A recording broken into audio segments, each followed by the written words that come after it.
Good morning. Welcome to the Mayor's Office for People with Disabilities, training on inclusive hiring and employment practices. My name is Christina McGleam. I am a Deputy Commissioner at the Mayor's Office for People with Disabilities, or MOPD. For visual description, I am a white woman with blonde hair, wearing a blue shirt today, and I am at my home office. I'll turn it over to Lauren. Good morning. Hi, my name is Lauren Hooberman. I'm the director of the Career Center for MOPD. And I am a white woman with shoulder length black hair, wearing a jean jacket, and I'm at our office at Damon and Ogden, Central West. Thanks for joining today. All right, we'll get into the agenda. So today, we are going to talk a little bit about the Americans with Disabilities Act and how Title I supports individuals with disabilities, as well as go over inclusive hiring and employment practices that you can implement at your business. Sorry. Yeah. Okay. All right, so we'll get started by talking a little bit about the Chicago landscape and Title I of the Americans with Disabilities Act. So, a recent study has been conducted between the Chicago Department of Public Health and MOPD to do more of a deep dive. There had not been any research done about people with disabilities in the city of Chicago. So, from that data, they were able to find out that about 1 in 4, so about 27% of adults in the city of Chicago identify as having a disability. The highest population of individuals with disabilities are in the age group of 65 and older, or 18 to 24. So that 18 to 24 and, the 65 and older are definitely working age individuals. So that's something that we like to keep in mind as we do these presentations, that it's very possible that you're interacting with someone with a disability who's applying at your company. There are several neighborhoods within the city of Chicago that have a higher prevalence of disability, and those include neighborhoods such as Burnside, Fuller Park, West Pullman, and North Lawndale. And in those communities, about half of the population identify as having a disability. So, it has been 35 years since the passage of the Americans with Disabilities Act, but there's still a huge disparity in between those individuals without disabilities who are employed compared to those with disabilities. So the employment rate of individuals without disabilities that are employed is over 65% compared to 22.7% of individuals with disabilities. So there's a huge gap there. And that's what our work at the Mayor's Office for People with Disabilities and our Career Center try to close that gap. So, what is a disability? The Americans with Disabilities Act defines a disability in three different ways, or three different parts, really. A disability can be defined as a physical or mental impairment that substantially limits one or major life activity. So, a physical or mental impairment that limits things such as walking, standing, the ability to take care of yourself independently. So there's a lot of things that fit into this category.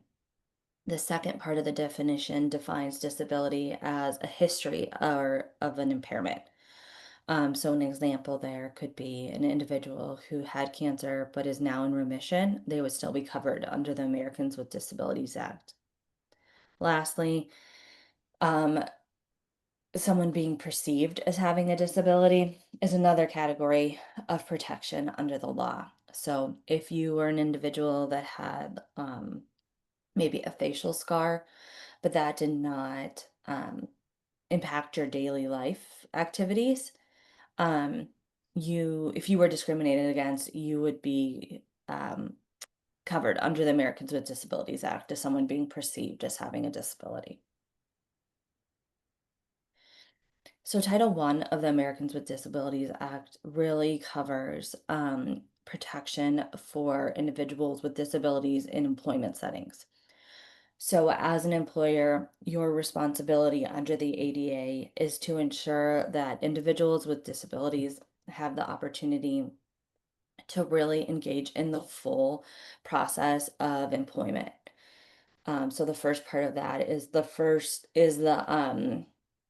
it's being able to engage in the hiring process. So that's things such as the application process, the interview process, and the hiring process.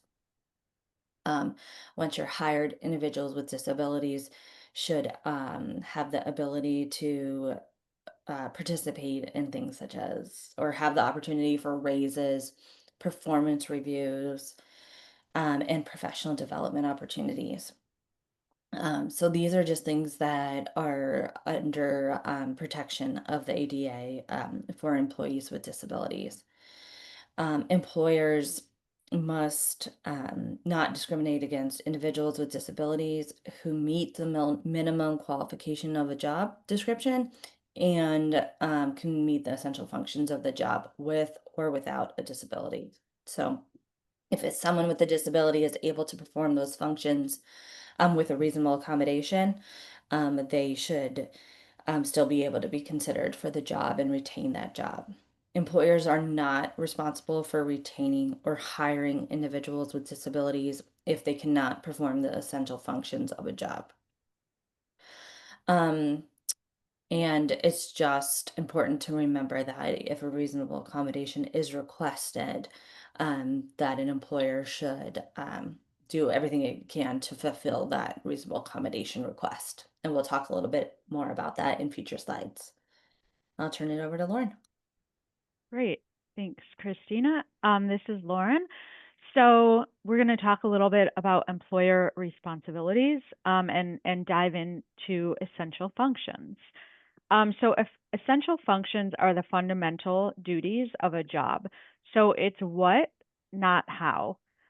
So it's what is performed, not how it's performed. And we'll give some examples. So a function can be considered essential if the position exists to perform that function. So, for example, if a person is hired to proofread documents, then the ability to proofread is accurately identified as the essential function. The second component could be it can only be done by a limited number of other employees. For example, if a person is hired to be a file clerk, answering the phone may also be an essential function if there are only three other employees and it's a busy environment. And the third, if it requires certain training skills or experience to perform the function. Employees with disabilities have the right to a reasonable accommodation. And this is any modification or adjustment to a job, the work environment, or the application process. So, a reasonable accommodation allows an employee to enjoy equal benefits of employment. And this also includes things like social gatherings that are related to work. Accommodations that change or remove an essential function of a job may be denied. For example, requesting to work from home when an employee's job is to travel to schools to teach substance use prevention. So that would not be considered a reasonable accommodation because that's an essential part of the job. The reasonable accommodation process, so it starts with disability disclosure. So, disability disclosure is the process of sharing a disability with an employer. When an employee discloses, it is appropriate to ask if an accommodation is needed. It's important to remember that accommodation requests do not have to be in writing, but employees may choose to submit the request that way to protect themselves. So at the Career Center, we always encourage our job seekers to submit something in writing. Also, keep in mind that employees may not always say, I need this reasonable accommodation for my disability. Instead, they may say something like, I have a hard time with a task. I need more support to do my job. I have a disability. That is still a request for a reasonable accommodation. Another part of the reasonable accommodation process is documentation. So, an employer may ask for proof or documentation of disability. And finally, the process must be interactive and it must include both the employer and the employee. An employer may need to provide ongoing support and adjustments if necessary. So, some other important aspects of the reasonable accommodation process is that um, reasonable accommodations are always timely. So that's really important. Um, you want to honor that request and move things along as fast as you're able to. Let the employee know about the accommodation process when the request is made. Keep them informed about the next steps and the timeline. The second aspect is to keep it confidential. Of course, you want to keep this information private. And the third aspect is to check in. So after the person receives an accommodation, check in to make sure that they have the support that they need. Some common examples of accommodations. We wanted to share some examples here. So one might just be adapting materials. These could be written materials or materials on a website or slides, but you always want to use plain language. You also want to use accessible text. So size 16 or greater, sans serif is a good text that's accessible, and use colors with high contrast for visibility. Another example is software or equipment. So someone may request a screen reader, or they may request an adjustable desk. Another example is inclusive supervision. So if you're somebody's supervisor, you want to make sure to set clear expectations ahead of time, and you may need to set aside time to provide more support to meet with that person. And finally, if you're able, flexible schedules can be another example, flexible work hours and remote work options. We wanted to point out a resource that's really helpful. It's called the Job Accommodation Network and or JAN, JAN.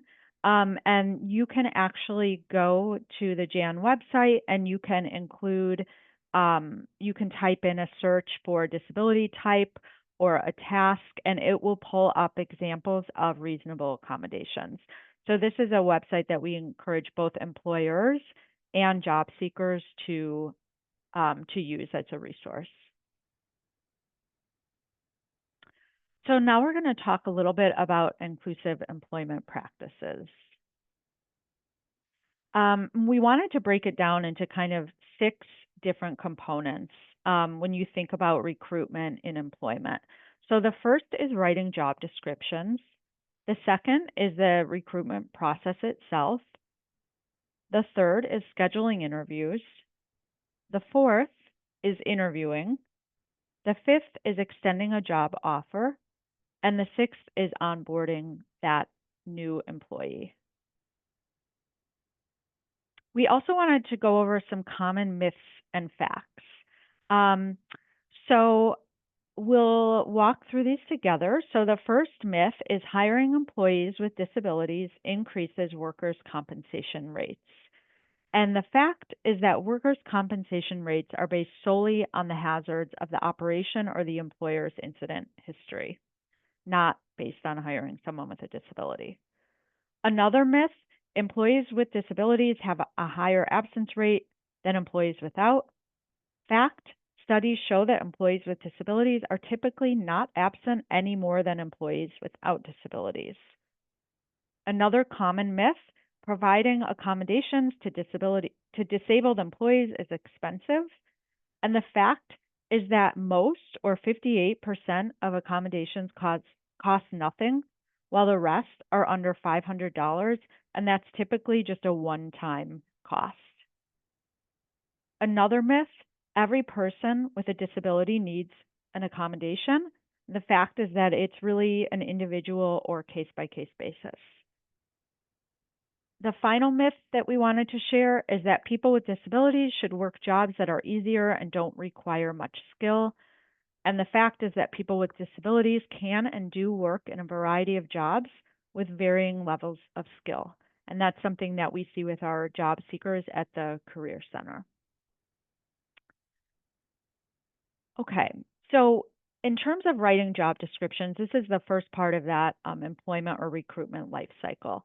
So you want to write a job description that is accessible and easy to understand. The language that you use in a job description can actually discourage some people from applying if it's not easy to understand.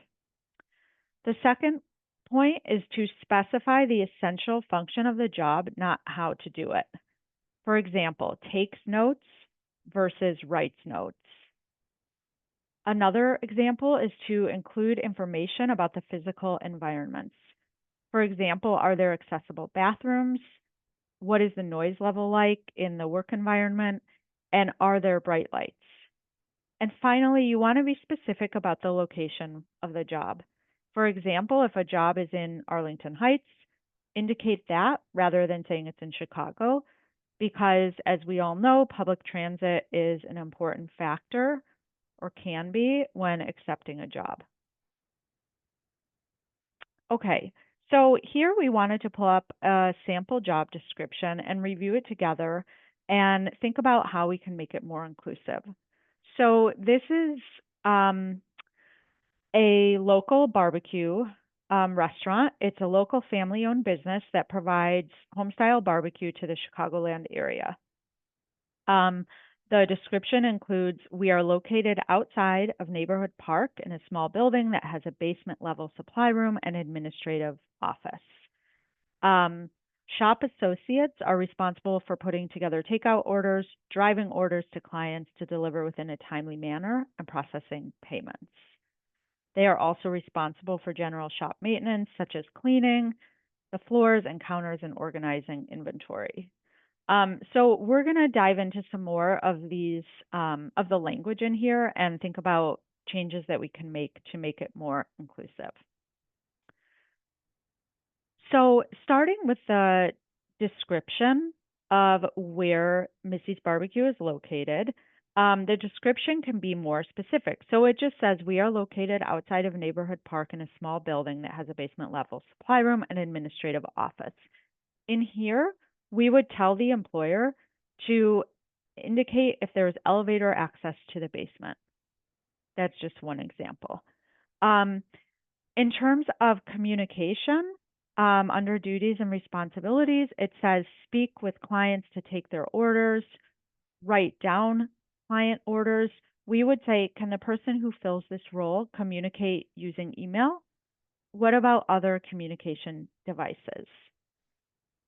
Finally, when we think about delivering the orders, if the orders need to be delivered, can public transportation be used? Um, in addition, do skills need to be specifically written or verbal? What other ways can these be done? So you want to be able to think about a range of different ways that somebody could complete the task. So we modified the job description and we made it specific, and we're giving the employee details about the working environment. So the first change is we are located at the stoplight near the north corner of Neighborhood Park. Our 750 square foot street level building has an elevator accessible basement level supply room and administrative office. So it's very specific. It lets somebody know exactly where they're located and the features about accessibility. The next point is the essential function here is to deliver orders. So we made the change that shop associates are responsible for putting together takeout orders, delivering orders to clients within a timely manner, and processing payments. So that means that somebody might walk the orders, they could bike, take public transit, or a taxi, for example. Communication and documentation can be done in several different ways. So we indicated this under duties and responsibilities. Communicate with clients to take their orders, document client orders, transport client orders to desired locations. So again, we're not changing the duties or the responsibilities, but we're allowing for different methods. Items can be moved without lifting. This is a very common thing that we see under physical requirements. What's listed here is must be willing to move at least 15 pounds. So actually, somebody could use a cart, for example, or some other system. And finally, at the bottom, we included a reasonable accommodation statement on the job listing. If you need a reasonable accommodation to apply or participate in this interview, please contact. And here's where you would put in an email and phone. In terms of the recruitment process, we wanted to call out that the greatest predictor of hiring people with disabilities was whether companies developed relationships with partner organizations. And this is a statistic from the US Department of Labor in 2024. So partnering with a disability organization can really help to recruit a diverse applicant pool, or partnering with a disability employment organization. So some examples in Chicago, of course, include MOPD's Career Center, Annixter Center, City Colleges of Chicago, One Summer Chicago. There are many others, of course. Employers should advertise on inclusive platforms and to disability organizations. Again, thinking about building recruitment pipelines. Scheduling interviews, so that's the next component of this life cycle. So, of course, interviews are stressful.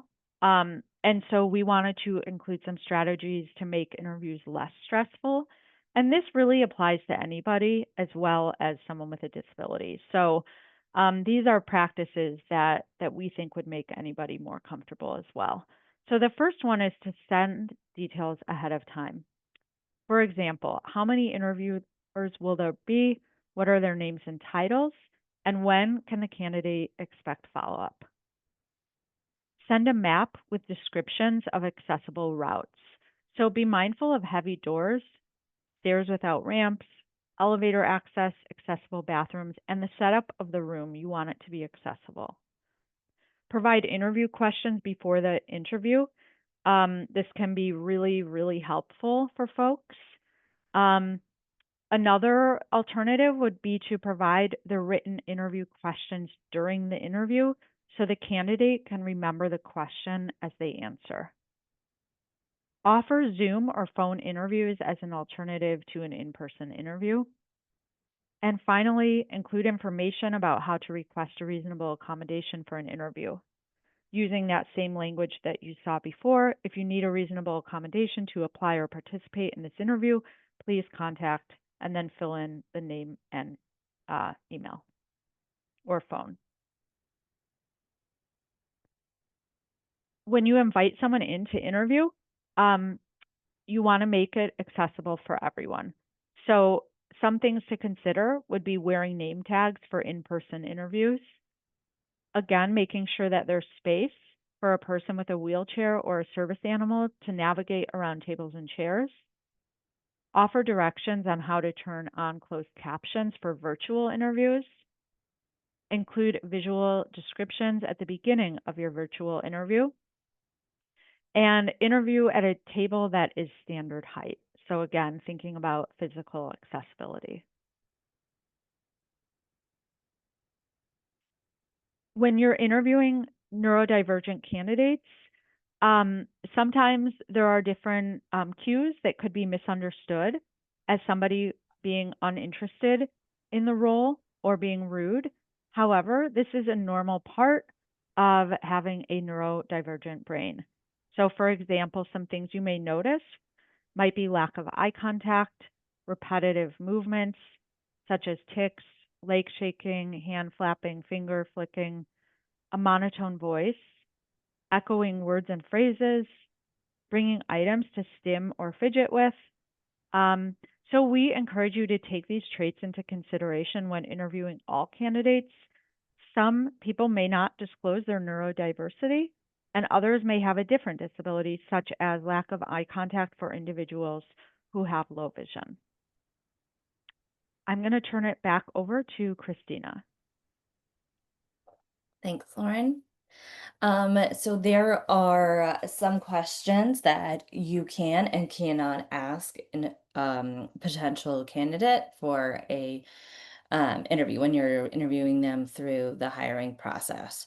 So it's important that employers, have a good understanding of what can and can't be asked. So you are able to ask about a candidate's ability to perform the job functions, and the essential functions of the job. You can ask non-medical questions about an individual's skills, including their experience, their work history, their education, and any kind of certification they may have. Things that you cannot ask are things about an individual, like you can't ask if someone has a disability, if they've ever received workers' compensation, or have had been addicted to drugs. You cannot ask questions about someone's disability in the sense of like in relation to how they would get to work. That's something that comes up a lot. Oh, you have a disability, like how are you going to get to and from this work location? That is not an appropriate question in an interview and cannot be asked according to the ADA.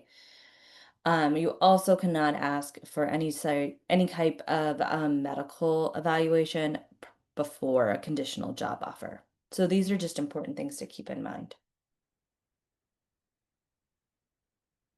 So when you extend an offer, disability disclosure is very private. It's very personal. It's something that people do at different times throughout the employment process. It's something that someone may not do until they've even been on the job for a while. But if you're in a situation where you extend a job offer to someone and then they disclose their disability, these are some steps that we recommend you take. You can ask the person if they need a reasonable accommodation and be specific about the process for requesting those reasonable accommodations. So we feel it's always really important for hiring managers or HR professionals to have a good understanding of their reasonable accommodation process at their organization. You should leave room for questions and be clear about the job expectations. Sometimes individuals will really take this into consideration in terms of what types of reasonable accommodations they'll request.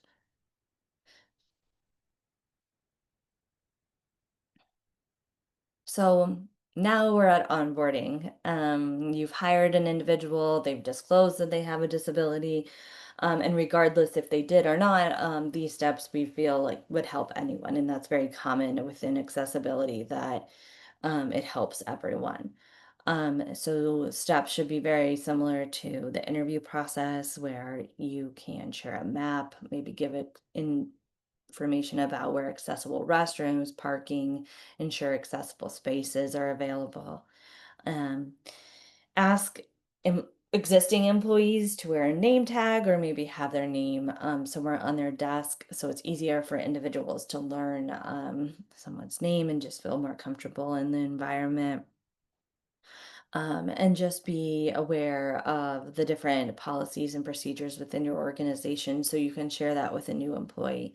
And that can be making sure that they have a clear guidance around supports and reasonable accommodations. We also feel that it's very important to provide trainings to your staff about the different policies you provide or you offer, including a reasonable accommodation policy, including disability awareness and access training, and how to interact with people with disabilities or customers with disabilities. So we've definitely given you a lot to think about today. We're just going to go over some key takeaways, and that is the first one here is that disability is very common. We see that in our working age population here in Chicago, and the 1 in 4 population that is here in Chicago of individuals with disabilities is also the national average. So we're pretty consistent with that. The only way that you know if someone has a disability is if they tell you. Um, so it's really important to not make those types of assumptions. Organizations can actively engage in the inclusive hiring practices and different processes to make your organization more inclusive and more accessible.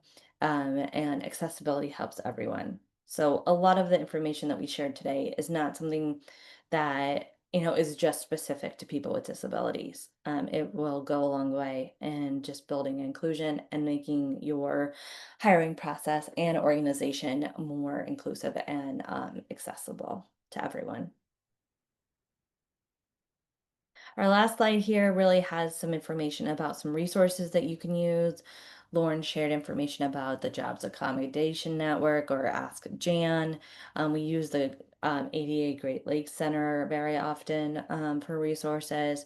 And then we want to make sure that you know that the MOPD Career Center is another resource for you. We do technical assistance and provide guidance to employers who necessarily didn't hire someone from our career center. So please keep us in mind if you ever run into any questions about employing people with disabilities. Our last slide here is just our contact information. We want to make sure that if you're interested in partnering with us and learning more about how we work with companies and organizations throughout the city, to please reach out and we can set up a meeting to talk a little bit more about the great people we work with and our career counselors who help prepare Chicagoans with disabilities for those roles. So that's it. Great. Thank you so much for a great presentation. If anyone has any questions, if they could please put them in the chat. Just a question on the certificate program. You have to register if you're not already registered for the certificate program. And I just put that website in the chat as well. If you have any other questions on the certificate program, you can email bacpoutreach@cityofchicago.org.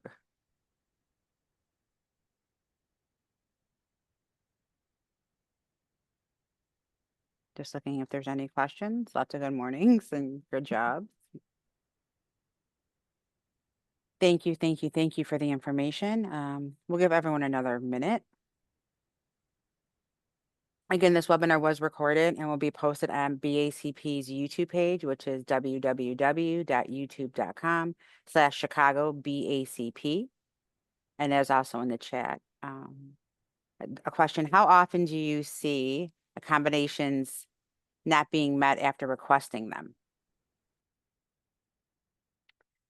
Yeah, so the ADA states that there needs to be an undue hardship to a business for to not provide a reasonable accommodation. So if a reasonable accommodation is denied, it usually means that someone cannot meet the essential functions of the job if that accommodation was granted, or it's very expensive and the organization is not able to purchase that.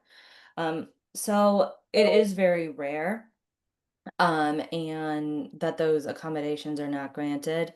But we have seen it, and in those cases, we try to work with the organization to either come up with a different solution or different accommodation, because there always should be that interactive process where where the two parties are talking about if this isn't if you're not able to let me work from home when I am supposed to be in a school giving a presentation, can I work from home on a day when I don't have to go to the school? Like things like that. Um, to make sure that the essential functions of the job and the company is able to operate. Yeah, I think the other thing that we see is the length of time that Mm. it takes an employer to respond to a request for a reasonable accommodation or to implement it, even if it is approved. And we've seen that with a few job seekers through our career center.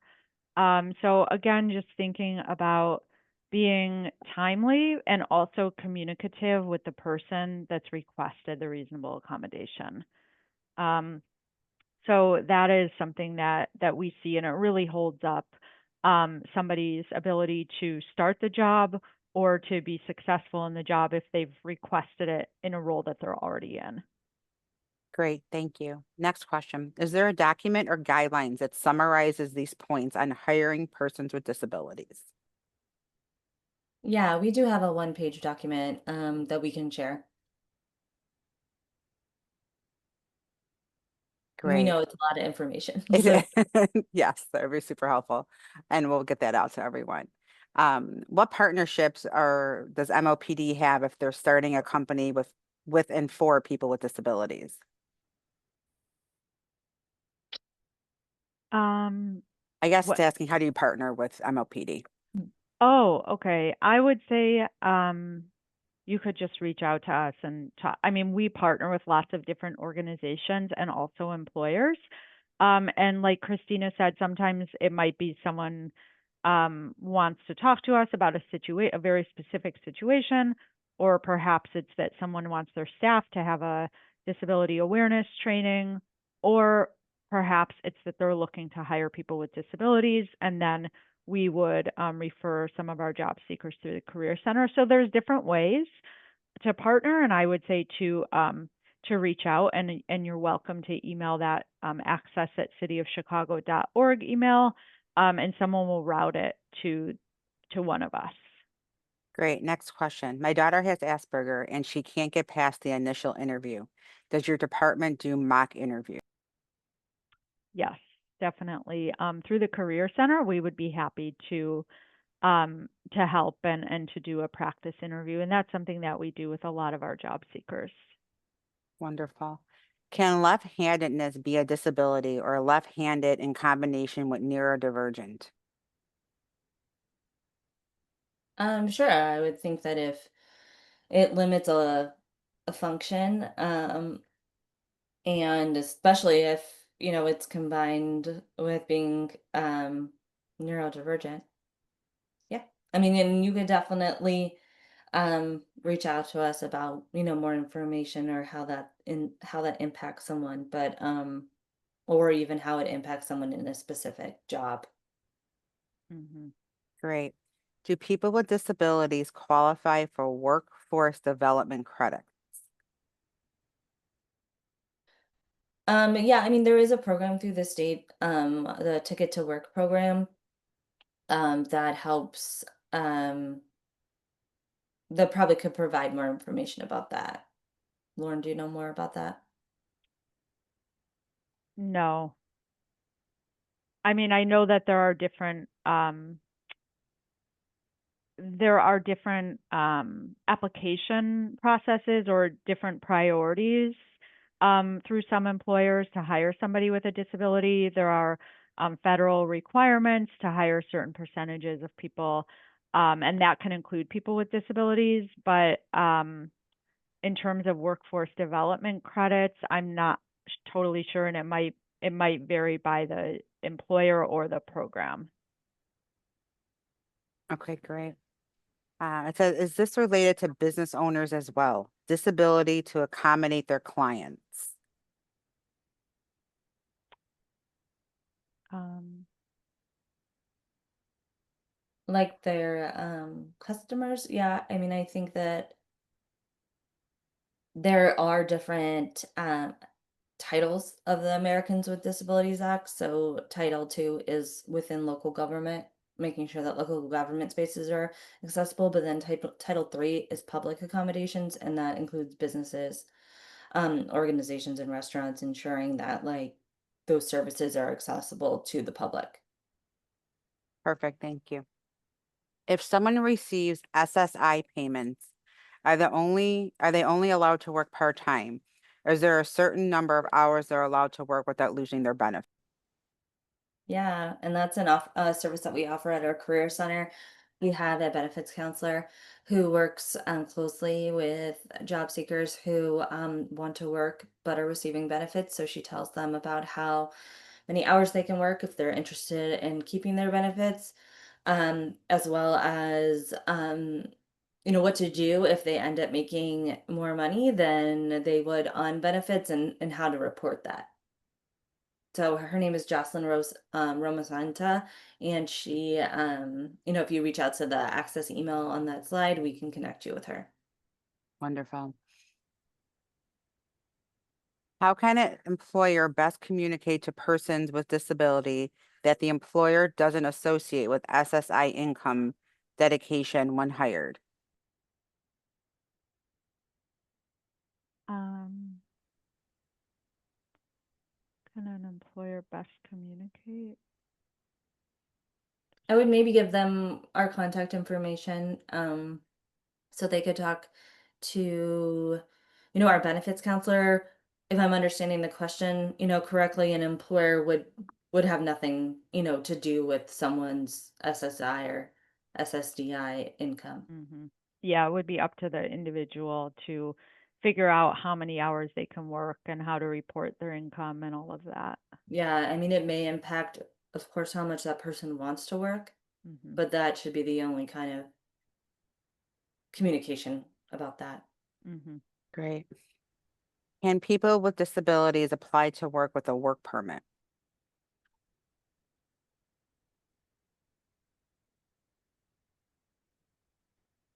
I'm not really sure, but I don't I see why think not. so. Yeah.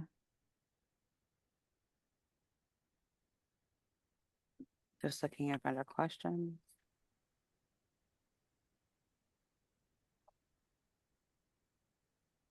Since disability is a private matter, is it okay to tell the coworkers about the disabilities of their new coworker? Is there a good way to ensure new coworkers are properly introduced? Yeah, no, any information you receive about someone's disability is confidential. It's up to that individual to share that information with their coworkers. Um, that's kind of why a lot of the information in our slides was around building an inclusive environment so that people either feel comfortable sharing or they're set up in a way where they don't, everyone's kind of on an even playing field. Mm-hmm.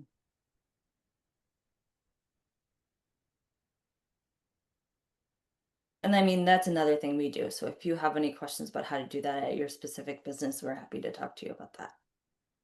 Perfect. Actually, can you put your contact slide up one last time? Sure. Let me share.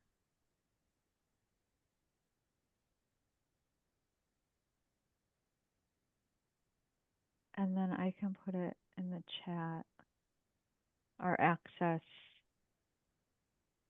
And people do check this Mhm. um, very regularly. So it will make its way to the appropriate person. So Wonderful. it's access at cityofchicago.org. There's also a phone number listed, Yeah, and you 312. could also give, that number a call. And I think the Mhm. Career Center is like number 3 on our prompt. Mhm. But I'll give the person who checks his emails a heads up that we may be getting some. Thanks, Mhm. Lauren, for answering that question. I just saw that. I think that is all the questions. We're There's getting ton of thank yous. Thank you. Thank you so much for great information. We really appreciate these.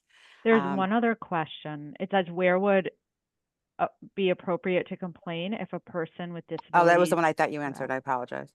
Oh, sorry, sorry. Oh, no, no, no. I would say if somebody with a disability is being treated unfairly or is experiencing harassment or any kind of behavior that is um, inappropriate, we refer people to the Chicago Commission on Human Relations. And I can put that in the chat, Chicago Commission on Human Relations. And then another place could be Equip for Equality. Um, both of those are really good resources. Okay, and actually, two more questions just came in. Sure, sure, sure. What would you say is the best way to communicate new tasks to employee with disabilities? Well, it would depend on what the disability is. Mhm. We have a whole disability and access training, which we may have done as part of this series. So it might be something you can go back and look in the archives for. I think that was our first one we did, first quarter of the year. But um, it really depends on the disability. But a lot of times things like outlines, writing down tasks is really helpful. Pictures um, to show how something is done. But yeah, it's really dependent on the type of disability and the type of task. Following up with another question, What is the best way to support an employee with disabilities by adjusting their workload by still being fair to everyone else? Yeah, I mean, the individual needs to be able to perform all the essential functions and be, um, understood that I guess you would ask if they needed a different reasonable accommodation so they would be able to produce, at the level that others or the expectation of the job. Okay, great. A question about SSI. How can you help someone whose SSI is stopped due to the SSI not believing that the person is really disabled? Is there a help number or something you could provide for that complaint number? Um, I mean, I would call us and we could look into how that, provide the right contact information or just call one of the social security offices um here in Chicago. Wonderful. Okay, we'll give everyone one more minute. See if there's any other questions. Again, lots of thank yous coming through. Um, Okay, it looks like that is all the questions. I want to thank Lauren and Christina. Thank you so much for this great information. Everyone, this webinar is posted or will be posted on youtube.com/Chicago BACP, and wishing everyone a safe, fun, and half hot, half cold. I don't know the weather type of weekend. Thank Thank you Have, you. all So, have for a good one, joining. everyone. bye. Okay, bye.